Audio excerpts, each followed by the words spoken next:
நேரத்தில் அவர் திறந்திருந்தால் என்னவாயிருக்கும் என்று எனக்கே தெரியாது. நம்முடைய வாழ்க்கையிலும் அவர் எல்லாவற்றையும் மதினரின் காலத்திலே நேர்த்தியாய் செய்கிறவர். அவருடைய வேலை ஒருபோதும் தவறாது, அவருடைய நேரம் ஒருபோதும் பிந்தாது முந்தாது. ஹல்லேலூயா. ஆபிரகாமுடைய வாழ்க்கையை கவனித்து பாருங்கள். ஒரு தேவ மனிதன் இப்படி சொன்னார், ஆபிரகாம் தேவனால் மதிமயக்கப்பட்டிருந்தார். Abraham was mesmerized by his God. அவன் தேவனால் மதிமயக்கப்பட்டிருந்தான். எதை சொன்னாலும் சரி அப்படியே செய்வான். நீ நான் காண்பிக்கும் தேசத்துக்கு போ. எங்கேயா போனோம்? மற்றவன என்ன சொல்லியிருப்பான், ஏண்டா உனக்கு லூசா, அந்த ஆள் யாரோ ஒருத்தர் சொன்னாருன்னு நீ உன் பாட்டுக்கு கிளம்பி போற? இல்லை, அவர் அவனுக்கு சொன்னார். அந்த வார்த்தையால் அவன் மதிமயக்கப்பட்டான். அவர் பின்னால் புறப்பட்டு போனார். இன்றைக்கும் ஆபிரகாமை குறித்து நாம் பேசிக் கொண்டிருக்கிறோம். நாம் ஆபிரகாமுடைய சந்ததியா இருக்கிறோம். தேவன் எவ்வளவு பெரிய இடத்திற்கு, உனக்குள் பூமியின் வம்சங்கள் எல்லாம் ஆசீர்வதிக்கப்படும் என்று சொன்னார். ஈசாக்கை பலியிடு என்று சொன்னார். ஒரு கேள்வி கேட்கல.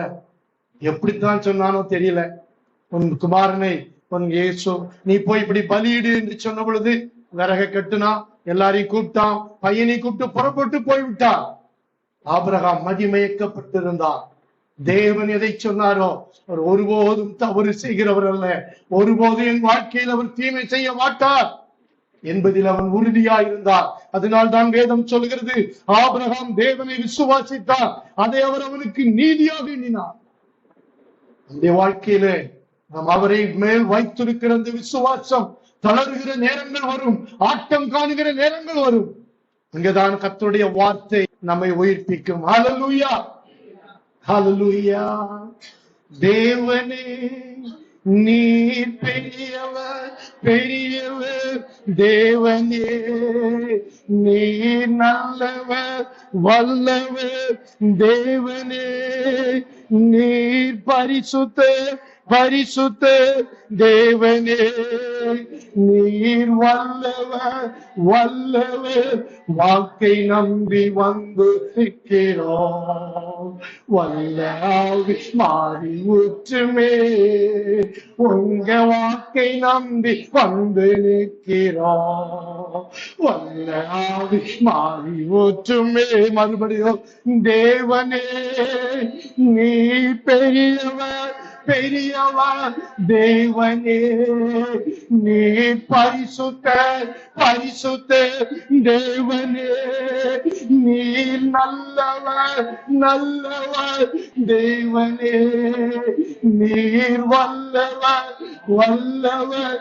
வாக்கை நம்பி வந்து நிற்கிறோம். வல்ல ஆவி மாறி ஊற்றுமே, உங்க வாக்கை நம்பி நிற்கிறோம். வல்ல ஆவி மாறி ஊற்றுமே, உங்க வாக்கை நம்பி வந்து நிற்கிறோம். வல்ல ஆவி மாறி ஊற்றுமே.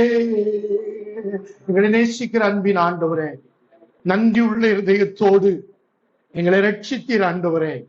எங்களை மீட்டுக் கொண்டீர், எங்களை தெரிந்து கொண்டீர், எங்களை முன்குறித்தீர், எங்களை வேறு விரித்தீர் ஆண்டவரே. உம்முடைய குமாரனுடைய சாயலுக்கு நாங்கள் ஒப்பாயிருக்கும்படி உன்னதங்களில் எங்களையும் அவரோடு கூட உட்கார பண்ணி இருக்கிறீர் ஆண்டவரே. அந்த இயேசு கிறிஸ்துவின் நாமத்திலே உடைய சமூகத்திலே உரிமையோடு ஆண்டவரே நாங்கள் வந்து நிற்கிறோம். பிள்ளைகள் என்று அழைக்கப்படுவதற்கு நீர் எங்களுக்கு அதிகாரத்தை கொடுத்திருக்கிறீர் ஆண்டவரே, அந்த மேன்மையை கொடுத்திருக்கிறீர். ஒரு நாளிலே உம்மை அறியாதவர்களாய் அலைந்து திரிந்தோம். எங்களை உம்முடைய சமூகத்துக்கு கொண்டு வந்தீர் ஆண்டவரே. பிள்ளைகளாய் மாற்றினீர், மேன்மையை கொடுத்திருக்கிறீர் ஆண்டவரே. மகிமையினாலும் கனத்தினாலும் எங்களை நீர் முடிசூட்டி இருக்கிறீர் ஆண்டவரே. உடைய வார்த்தைகளை எங்களுக்கு கொடுத்திருக்கிறீர். உம்முடைய வாக்கு தத்தங்களை எங்களுக்கு கொடுத்திருக்கிறீர். நாங்கள் மேன்மையானவர்கள் ஆண்டவரே. இந்த பாக்கியத்திற்காக நாங்கள் உமக்கு நன்றி செலுத்துகிறோம். வந்திருக்கிற ஒவ்வொருவரையும் கர்த்தர் ஆசீர்வதிப்பீராக. குடும்பங்களை ஆசீர்வதிப்பீராக. குடும்பங்களை பெருக பண்ணுவீராக. பிள்ளைகளுடைய வாழ்க்கையிலே மேன்மைகளை காண செய்வீராக. இவர்களுக்கு எதிராக போராடுகிற பொல்லாத சத்துருவின் கிரியைகள் அழிக்கப்படுவதாக. இவர்களுக்கான வாசல்கள் இப்பொழுதே திறப்பதாக ஆண்டவரே. தடைகள் நீங்குவதாக. முன்னேறி செல்லுவார்களாக ஆண்டவரே. நீர் வைத்த உயரங்களுக்கு வந்து சேருவார்களாக. இவர்களை கொண்டு வருவீராக. ஊழியங்களை பெருக பண்ணுவீராக. வலதுபுறத்திலும் இடதுபுறத்திலும் ஆண்டவரே இடம் கொண்டு பெருக உதவி செய்வீராக. நன்றி செலுத்துகிறோம். நீர் மாத்திரம் மகிமைப்படுவீராக. வார்த்தைகளுக்கு உரியவர்களாய் எங்களை மாற்றி இருக்கிறீர் ஆண்டவரே. அதற்குரிய தகுதி எல்லாம் எங்களில் உண்டாகட்டும். பலத்தினாலும் அல்ல, பராக்கிரமத்தினாலும் அல்ல, கர்த்தருடைய ஆவியினாலே எல்லாம் ஆகும். உடைய நாம மகிமைப்படுவதாக. இயேசு கிறிஸ்துவின் மூலம் ஜெபம் கேளும் ஜீவனுள்ள நல்ல பிதாவே, ஆமென். அல்லேலூயா. எசேக்கியேல் தீர்க்கதரிசன புஸ்தகம் 47ஆம் அதிகாரம் எடுத்து வைத்துக் கொள்ளுங்கள். வேதத்தை கையிலே வைத்துக் கொள்ளுங்கள். கர்த்தர் இந்த வார்த்தைகளின் மூலமாய் நம்மோடு கூட பேசுவாராக. 1ஆம் வசனம் வாசியுங்கள். பின்பு அவர் என்னை ஆலயத்தின் வாசலுக்கு திரும்பி வர பண்ணினார். இதோ வாசற்படியின் கீழ் இருந்து தண்ணீர் புறப்பட்டு கிழக்கே ஓடுகிறதா இருந்தது. ஆலயத்தின் முகப்பு கிழக்கு நோக்கி இருந்தது. அந்த தண்ணீர் ஆலயத்தின் வலதுபுறமாய் பலிபீடத்திற்கு தெற்கே பாய்ந்தது. ஹல்லேலூயா. இந்த வசனத்தின் முதல் பாகம் சொல்லுகிறது, இந்த வசனத்திலே ஆண்டவர் எசேக்கியேலுக்கு ஒரு தரிசனத்தை காண்பித்தார். பலவிதமான நிலைகளுக்குள் தேவன் நடத்தி கொண்டு போவதை அவர் காண்பித்தார்.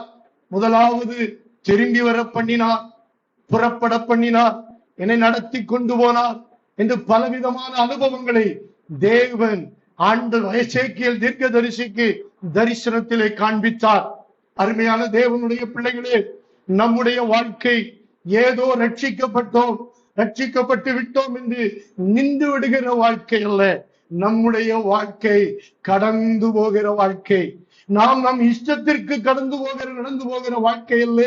நம்முடைய தேவன் நம்மை அவருடைய சித்தத்தின்படி நாம் போக வேண்டிய எல்கைகளுக்கு நம்மை கூட்டிக் கொண்டு போகிற தெய்வமாக இருக்கிறார். ஏதோ ரட்சித்தோம் என்று அதோடு விட்டு நம்மை போகிற தெய்வம் அல்ல. நம்மோடு கூட வருகிற தெய்வம், நம்மை நடத்துகிற தெய்வம், நமக்கு இன்னது தேவை என்று அறிந்திருக்கிற தெய்வம், நம்மை உயர்த்துகிற தெய்வம், நம்மை ஆசீர்வதிக்கிற தெய்வம், ஆவிக்குரிய சகல ஆசீர்வாதங்களினாலும் நம்மை நிரப்புகிற தெய்வம். நாம் அவருக்குள் வளர வேண்டும் என்று ஆண்டவர் விரும்புகிறார். அதனால் தான் சொல்லுகிறது, நீங்கள் புதிதாய் பிறந்த குழந்தைகளைப் போல நீங்கள் வளரும்படிக்கு திருவசனமாகிய களங்கமில்லாத ஞானப்பாலின் மேல் வாஞ்சையாயிருங்கள். அருமையான தேவனுடைய பிள்ளைகளே, இங்கே முதலாவது ஒரு அனுபவம், அவர் என்னை ஆலயத்தின் வாசலுக்கு திரும்பி வர பண்ணினார். அங்கே தேவ மனிதன் முதலாவது, அருமையான தேவனுடைய பிள்ளைகளே, நம்முடைய வாழ்க்கையிலே ஆண்டவருக்கும் நமக்குமான உறவு துவங்குகிற இடம் அந்த வாசல் தான். யோவான் எழுதின சுவிசேஷம் 10ஆம் அதிகாரம் 9ஆம் வசனம் வாசியுங்கள். நானே வாசல், என் வழியாய் ஒருவன் உட்பிரவேசித்தால் அவன் ரட்சிக்கப்படுவான். அவன் உள்ளும் புறமும் சென்று மேய்ச்சலை கண்டடைவான். அருமையான தேவனுடைய பிள்ளைகளே, நம்முடைய வாழ்க்கையின் ரட்சிப்புக்கு ஒரே ஒருவர் தான் காரணம். அவர்தான் நம்முடைய ஆண்டவராகிய இயேசு கிறிஸ்து. அவர் மூலமாக தான் நாம் ரட்சிக்கப்படுகிறோம். அவர் மூலமாகத்தான், அவர்தான் வாசல். அவர் மூலமாகத்தான் பிதாவின் இடத்தில் சேருகிற சிலாக்கியத்தை நாம் பெற்றிருக்கிறோம். ஒரு நாளிலே தூரமாயிருந்தோம், ஒரு நாளிலே ஆண்டவருக்கு அந்நியனாயிருந்தோம், ஆண்டவரை விட்டு எங்கேயோ இருந்தோம், அவரை அறியாமல் இருந்தோம். காலங்கள் வந்த பொழுது அந்த வாசலுக்கு நம்மை கொண்டு வந்தார். லேவியராகமம் 1 அதிகாரம் 1 வசனம் வாசியுங்கள்.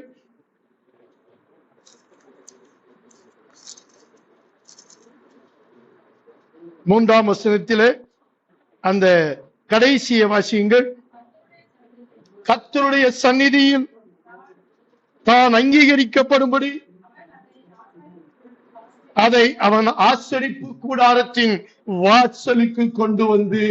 அருமையான தேவ ஜனமே, இங்கே ஆசரிப்பு கூடாரத்துக்குள் அங்கே ஒருவன் வர வேண்டுமானால் அங்கே வாசலிலே ஒரு பலி செலுத்த வேண்டும், ஒரு ரத்தம் சிந்தப்பட வேண்டும்.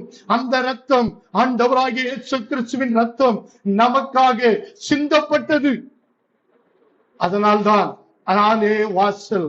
ஒருவன் ஒருவன் அந்த வாசல் வழியாய் பிரவேசித்தால் மாத்திரமே ரட்சிக்கப்பட முடியும். ரட்சிப்பு என்பது எவருடைய கிரியையினாலும் வருகிறதல்ல, யாரோ ஒருவர் நமக்கு சொல்லிக் கொடுத்ததினால் வருகிறதல்ல. இயேசு கிறிஸ்து மாத்திரமே அந்த ரட்சிப்புக்கு வாசலாக இருக்கிறார். அவராலே அன்றி வேறொருவராலும் ரட்சிப்பு இல்லை என்று வேதம் சொல்லுகிறது. அந்த வாசல் வழியாகத்தான் நாம் ஆசரிப்பு கூடாரத்தின் அடுத்த நிலைக்கு நாம் கடந்து போக முடியும். அவரை துறந்தள்ளிவிட்டு நாம் உள்ளே பிரவேசிக்க முடியாது. அந்த பரிசுத்த ஸ்தலத்துக்குள் நாம் பிரவேசிக்க முடியாது. வாசலாகிய இயேசு கிறிஸ்துதான் நம்முடைய ரட்சிப்புக்கு காரணமாக இருக்கிறார். அவர்தான் நம்மை அடுத்த அனுபவங்களுக்குள் கொண்டு போவதற்கு, நாம் கடந்து செல்வதற்கு இயேசு கிறிஸ்து மாத்திரமே வழியாக இருக்கிறார்.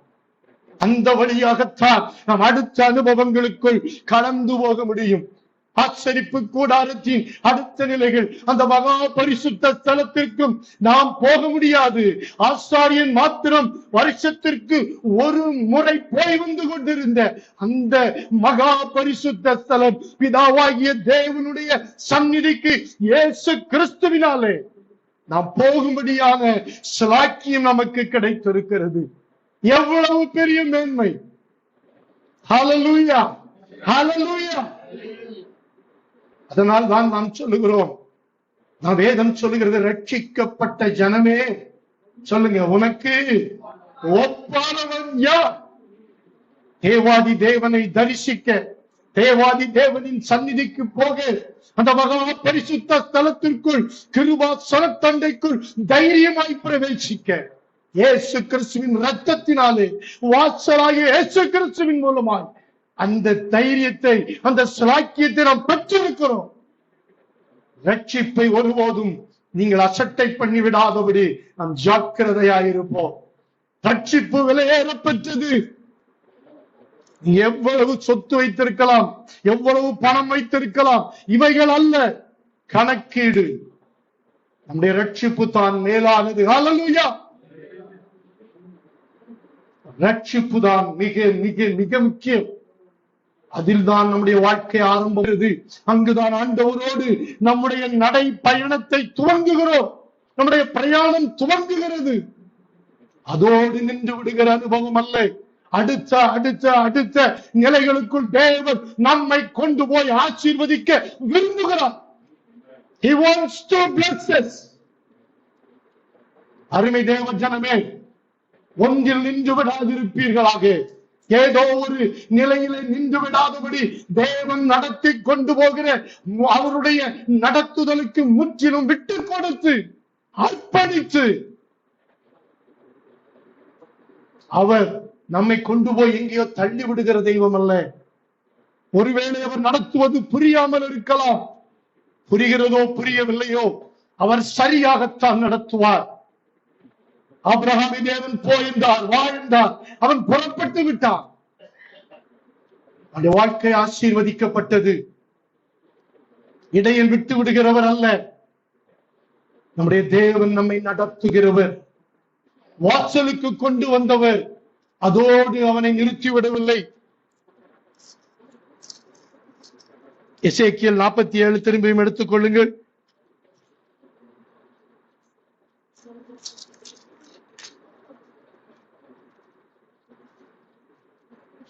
அவரை திரும்பி வர பண்ணினவருக்கு அங்கே அந்த தண்ணீர் புறப்பட்டு ஓடுகிறதாயிருந்தது. ஒரு புதிய அனுபவம். அந்த வாசலுக்குள் அவள் வந்து சேர்ந்தார். அங்கே தண்ணீர் ஓடுகிற ஒரு அனுபவத்திற்குள் தேவன் அந்த தேவ மனிதனை கொண்டு வந்தார். அருமையான தேவ ஜனமே, நம்மையும் தேவன் ரட்சித்தார். நம்மை ஒரு ஓடுகிற அனுபவத்திற்கு, ஒரு நெக்ஸ்ட் லெவலுக்கு தேவன் கொண்டு வரும் பொழுது அதில் திருப்தி அடைந்து இது போதும், இதுதான் என் வாழ்க்கை என்று தீர்மானித்து நின்று விடாதிருங்கள். அடுத்த கட்டத்திற்கு தேவன் அவரை அழைத்து செல்கிறார். 2ஆம் வசனத்திலே இங்க அப்படியே கையில வைத்து பார்த்துக் கொள்ளுங்கள். அவர் புறப்பட பண்ணினார். வாசலுக்கு திரும்பி வர பண்ணினவர் இங்கே புறப்பட பண்ணுகிறார். The next level of blessings, the next level of God's intimacy, the next level of God's presence. ஏதோ வந்தோம், ஒரு பாட்டு பாடினோம், ஒரு ஆராதித்தோம், ஒரு பிரசங்கத்தை கேட்டோம், மணி 11 10:30 தாண்டிட்டு இவன் எப்ப முடிப்பானோ தெரியல, அப்படி என்ற எண்ணத்தோடு அல்ல. உங்களை தேவன் அடுத்த அடுத்த கட்டங்களுக்கு கொண்டு போக விருப்பமுள்ளவராய் வந்து நிற்கிறார். ஏதோ தேவன் கொடுத்த ஒரு அனுபவத்தில் நின்று கொண்டு இது போதும், இது போதும். எலியா சொன்னார், போதும் கர்த்தாவே, என் பிதாக்களை பார்க்கிலும் நான் நல்லவன் அல்ல, என் ஜீவனை எடுத்துக்கொள்ளும் என்று சோர்ந்து போய்விட்டார். அங்கே ஒரு சோர்வு வந்தது. சிலருக்கு திருப்தி வந்து விடுது. ஆனால் அவனுக்கு சொல்லப்பட்ட வார்த்தை என்ன தெரியுமா? எலியாவே, இங்கே உனக்கு என்ன வேலை? நீ பண்ண வேண்டிய பிரயாணம் வெகு தூரம், வெகு தூரம். உன்னை கொண்டு நாம் செய்ய வேண்டியவைகள் ஏராளம் இருக்கிறது. I have already decided it. It was decided by your God. உங்கள் தேவனால் அது தீர்மானிக்கப்பட்டிருக்கிறது. வாசலுக்கு வந்து விட்டோம் என்று நின்று விடாதிருங்கள். அங்கே அப்போஸ்தலர் 3ஆம் அதிகாரத்திலே ஒரு பிறக்கும் பொழுதே சப்பானியாய் பிறந்தவனை அனுதினமும் கொண்டு வந்து தேவாலயத்தின் வாசலிலே வைப்பார்கள். பிச்சை எடுப்பதற்காக, வாழ்க்கையை ஓட்டுவதற்காக, இறக்கப்பட்டு மற்றவருடைய இரக்கத்தினால் வாழ்ந்து கொண்டிருந்தவனை ஒரு நாள் தேவன் சந்தித்தார். சந்தித்து அவனை அடுத்த கட்டங்களுக்கு கொண்டு போனார். இன்றைக்கு அந்த முடக்கங்கள், அந்த ஊனங்கள் நம்முடைய வாழ்க்கையிலே காணப்படுகிறவைகளை தேவன் மாற்றுவாராக. நசரேயனாகிய இயேசுவின் நாமத்திலே நீங்கள் எழுந்து நடப்பீர்களாக. வேதம் சொல்லுகிறது, அவன் துள்ளி குதித்து தேவனை மகிமைப்படுத்தினான். சர்ச்சுக்கு போனா ஏதாவது கிடைச்சிரும், ஆண்டவர் இன்னைக்கு இந்த வாரத்தை எப்படியாவது ஓட்டுறதுக்கு ஒரு கிருபையை கொடுத்துருவாருன்னு வாழுகிற வாழ்க்கை அல்ல. ஆல்வேஸ், எப்பொழுதும் வாசலிலே உட்காருகிற அனுபவம் அல்ல. அவனை தேவன் எந்த ஆலயத்திற்குள் பிரவேசிக்க முடியாதபடி வாசலிலே இருந்து வருகிறவர்கள் போகிறவரிடத்திலே பிச்சை கேட்டுக் கொண்டிருந்தானோ அவனுடைய வாழ்க்கையை தேவன் தொட்டார், மாற்றினார். அதுவரைக்கும் ஆலயத்துக்கு உள்ள போகல, ஆண்டவர் அவனை உள்ளே கொண்டு போனார். பேதுருவோடும் யோவானோடும் நின்று குதித்து பாடி தேவனை மகிமைப்படுத்த தேவன் உதவி செய்தார். இன்றைக்கும் அந்த சூழ்நிலைகளை தேவன் மாற்றுவாராக, மாற்றுவாராக. என்றைக்கும் ஒரே இடத்திலே நின்று விடாதிருங்கள். தேவன் நடத்துகிற பாதைகளுக்கு, தேவன் நடத்துகிற நடப்பித்தல்களுக்கு நம்மை விட்டு கொடுத்து ஒப்பு கொடுத்து நடப்போமானால் ஒரு நாளும் தேவன் நம்மை அடுத்த கீழான நிலைக்கு கொண்டு போகிறவர் அல்ல. தாவீது நாளுக்கு நாள் விருத்தி அடைந்தான். ஈசாக்கு வர வர விருத்தி அடைந்தான். ஏன் தெரியுமா? ஈசாக்கு அந்த தேசத்திலே விதை விதைத்தார்.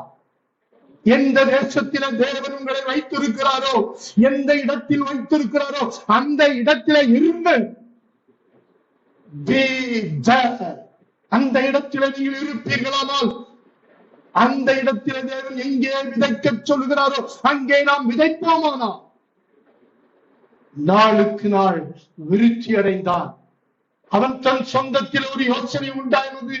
தன் தகப்பன் ஒரு பஞ்சம் வந்த பொழுது அவன் எகிப்துக்கு போனான். நானும் போவேன் என்று அவன் தீர்மானித்த பொழுது தேவன் அவனை அங்கே இருக்க சொன்னார்.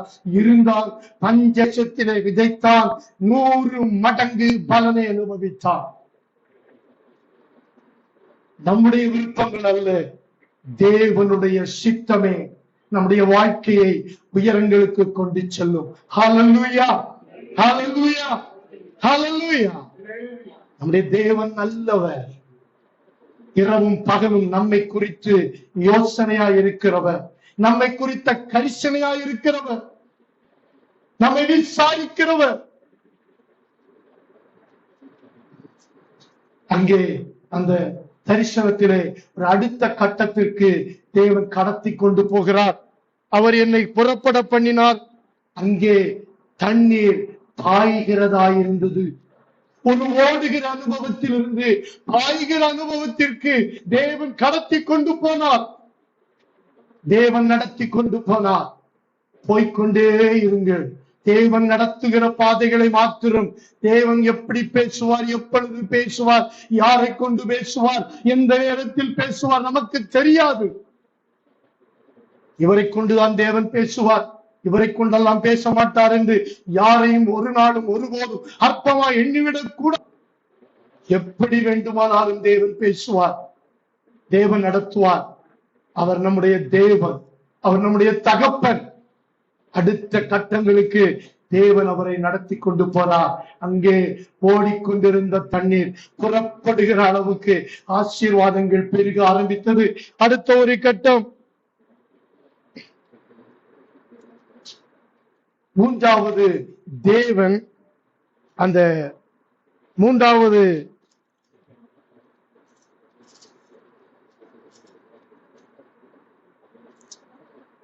இரண்டாம் வசனம் கடைசியில பாருங்க, சுற்றி நடத்தி கொண்டு போனார் என்று ஒரு அனுபவத்தை சொல்கிறது. அங்கே வாசலுக்கு கொண்டு வந்தார், அப்பொழுது புறப்பட பண்ணினார், சுற்றி நடக்க பண்ணினார். பலவிதமான வாழ்க்கை. இஸ்ரவேல் ஜனங்களை தேவன் எகிப்திலிருந்து புறப்பட்ட பொழுது பெலிஸ்தியர் தேசம் வழியாய் போவது சமீபமானாலும் வேதம் அப்படி சொல்கிறது. அவர்களை தேவன் அந்த வழியாக நடத்தாமல் சிவந்த சமுத்திரத்தின் வழியாக நடத்தினார்.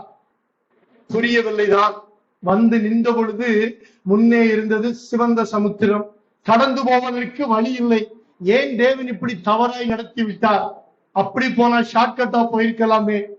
இது இஸ்ரவேல் ஜனங்களுடைய யோசனையா இருந்தது. ஆனால் அந்த சிவந்த சமுத்திரத்திற்கு முன்பாகத்தான் தேவன் பார்வோனுக்கு தான் யார் என்பதை காண்பிக்க வேண்டிய ஒரு தருணம் இருந்தது. பார்வோனுடைய பெருமை எல்லாம் ரதங்கள், ரதங்களை குறித்த ஒரு பெருமை இருந்தது. எகிப்து என்றால் ரதங்களுக்கு பெயர் போனது, குதிரைகளுக்கு பெயர் போனது. ஆனால் அந்த ரதங்களை இழுத்து கொண்டு வந்து சிவந்த சமுத்திரத்திலே அழித்து அவனுடைய அகங்காரங்களை எல்லாம் அழித்து போட்டு தம்முடைய ஜனத்தை அந்த சிவந்த சமுத்திரத்தை கடக்க பண்ணினான்.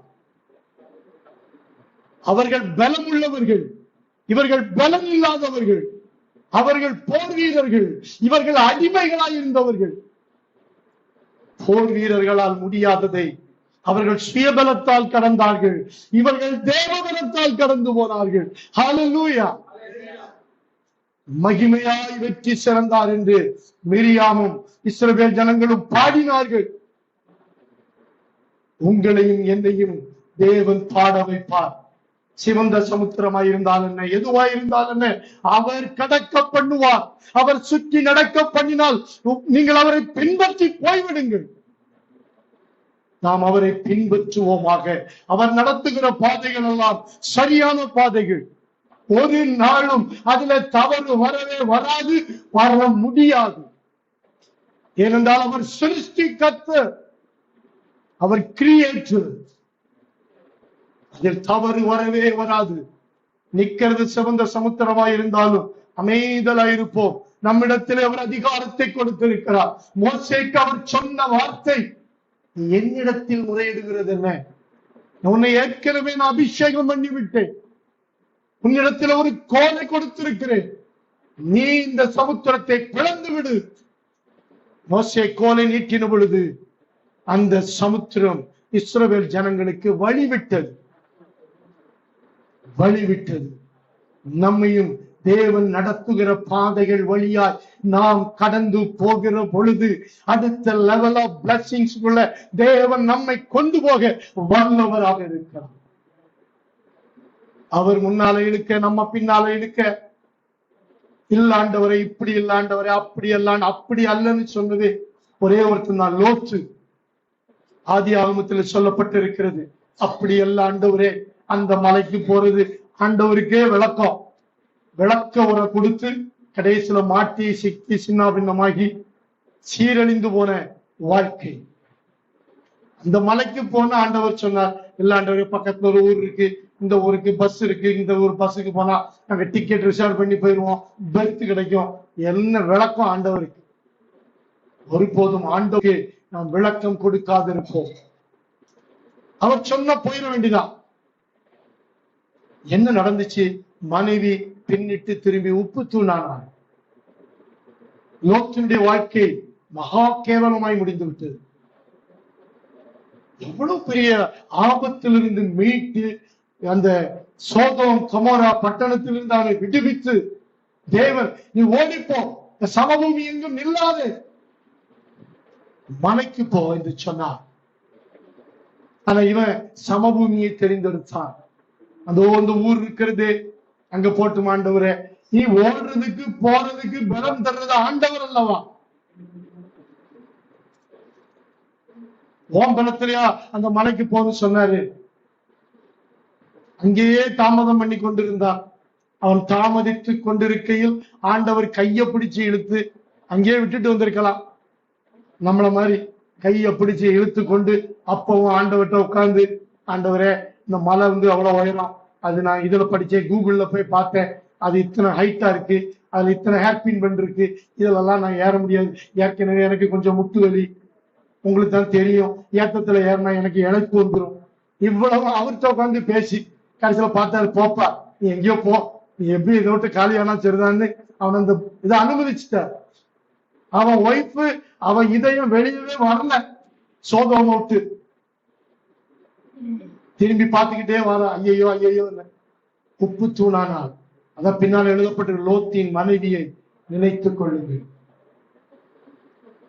அப்படியே தேவன் நம்மை நடத்தி கொண்டு போகிறவர், சுற்றி நடக்க பண்ணினவர், புறப்பட பண்ணினவர். அடுத்த கட்டங்களுக்கு ஒரு நதிக்குள் தேவன் அந்த நம்மை கொண்டு போகிறார். அந்த நதிதான் பரிசுத்த ஆவியானவராகிய நதி. நம்முடைய வாழ்க்கையிலே மிக பெரும் பங்கு வகிக்கிறவர் பரிசுத்த ஆவியானவர். திரியேகத்தின் ஒரு பகுதி அவர். Holy Spirit of God. அவர் பரிசுத்த ஆவி அல்ல, பரிசுத்த ஆவியானவர். Holy Spirit of God. அன்றைக்கு மேல் வீட்டறையிலே அந்த 120 பேர் இறப்புறைய கூடி வந்திருந்த பொழுது பயந்தவர்கள், தேவனை விட்டு மறுதலித்தவர்கள், ஒன்றும் தெரியாதவர்கள் பரிசுத்த ஆவியானுடைய அக்கினி வல்லமையை பெற்றுக் கொண்ட பொழுது அங்கிருந்து துவங்கினதுதான் இன்றைக்கு நாம் ஆராதித்துக் கொண்டிருக்கிற இந்த சபை. அதன் துவக்கம்தான் ஒரு பரிதாபத்திற்குரிய கொஞ்ச பேரை கொண்டு தேவன் ஆரம்பித்தார். பரிசுத்த ஆவியை பொழிந்தருளினார். அது ஒரு அனுபவம். இன்றைக்கு அது இந்த உலகம் முழுவதும் பற்றி எரிந்து கொண்டிருக்கிறது. அங்கே அவன் கொண்டு போன பொழுது ஒரு கண்கால் அளவு அனுபவத்திற்குள் முதலாவது தேவன் நடத்தினார். அந்த அனுபவம் குதூகலமாயிருந்தது. அந்த அனுபவம் மிகுந்த சந்தோஷமாயிருந்தது. ரட்சிக்கப்பட்டு உள்ளே வந்த பொழுது அடுத்த லெவல் ஒரு அபிஷேகத்தை பெற்றுக் கொண்ட பொழுது ஒரு கணுக்கால் அளவு போதும் ஆண்டவரே, ரொம்ப சந்தோஷம். ஆவியில் நிறைகிறேன், அந்நிய பாஷைகளை பேசுகிறேன், நான் ரொம்ப சந்தோஷமா இருக்கிறேன், இது போதும், இப்படியே என் வாழ்க்கையை நான் ஓட்டி விடுகிறேன் என்று நாம் சொல்லுகிற பொழுது, இல்லை மகனே, இல்லை மகனே, நீ கணுக்கால் அளவில் நின்று விடுவதற்கு உன்னை நான் தெரிந்து கொள்ளவில்லை. இன்னும் அனுபவங்கள் இருக்கிறது. Don't satisfy with that experience. எத்தனையோ அனுபவங்கள் நமக்கு கிடைக்கிறது. ஆராதனைக்கு வருகிறோம், ஆண்டவர் நம்மை தொடுகிறார், அபிஷேகத்தில் நிரம்புகிறோம், அந்நிய வார்த்தைகளை பேசுகிறோம், அவருடைய பிரசன்னத்தை அனுபவிக்கிறோம். எது போதும், எப்படியே வாழ்க்கையை ஓட்டிவிடும் என்று சொல்லுவதற்கு அல்ல. The next level, மறுபடியும் அவர் நடத்தி கொண்டு போகிறார். ஒரு முழங்கால் அளவு. இப்பொழுது வரை நான் என் காலைத்தான் ஊன்றி நின்று கொண்டிருக்கிறேன். தேவன் அடுத்த கட்டங்களுக்கு அழைத்து கொண்டு போகிறார். ஒரு முழங்கால் அளவு. இல்ல போதாண்டவரே, போதும், அப்படி இருந்த இப்ப இன்னும் கொஞ்சம் எக்ஸ்பீரியன்ஸுக்குள்ள கொண்டு வந்துட்டீங்க, போதாண்டவரே. இல்லை, இன்னும் அடுத்த கட்டங்களுக்கு தேவன் நம்மை நகர்த்த விரும்புகிறார். ஒரு முழங்கால் அளவு, ஒரு இடுப்பளவு அடுத்த கட்டத்திற்கு தேவன் நடக்கிறார். ஒரு கணுக்கால் அளவு போதும் என்று சொன்ன நம்மை கர்த்தர் முழங்கால் அளவுக்கு கொண்டு வந்தார்.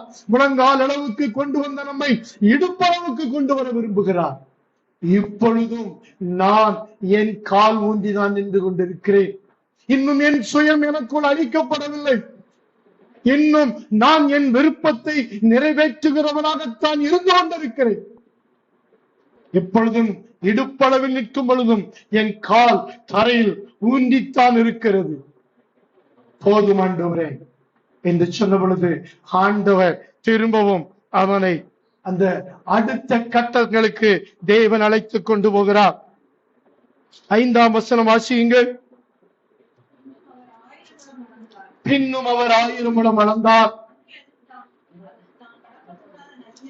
அங்கே அது நான் கடக்க கூடாத நதியாயிருந்தது. அது நீச்சாளமும் கடக்க முடியாத நதியுமாயிருந்தது. இதுவரைக்கும் கணுக்காலிலே நீங்கள் உங்கள் காலை ஊன்றி நின்று கொண்டிருந்தீர்கள். முழங்கால் அனுபவத்திலும் உங்கள் காலை ஊனித்தான் நின்று கொண்டிருந்தீர்கள். இடுப்பளவிலும் உங்கள் காலை ஊனிதான் நின்று கொண்டிருந்தீர்கள். ஆனால் தேவன், நீங்கள் உங்கள் சுயத்திற்கு மறித்து இனி நான் அல்ல, கிறிஸ்துவே என்னில் பிழைத்திருக்கிறார் என்று சொல்லுகிற அந்த நான், அது என்னால் கடக்க கூடாத ஆழமாய் இருந்தது. அந்த ஆழங்களுக்குள் தேவன் நம்மை கொண்டு போக விரும்புகிறார். எத்தனையோ கூட்டங்கள், எத்தனையோ கேம்ப்ஸ், எவ்வளவோ முயற்சிகள். நாம் அப்படியே இருப்பதற்காக அல்ல, அடுத்த கட்டங்களுக்கு நாம் நகர வேண்டும்.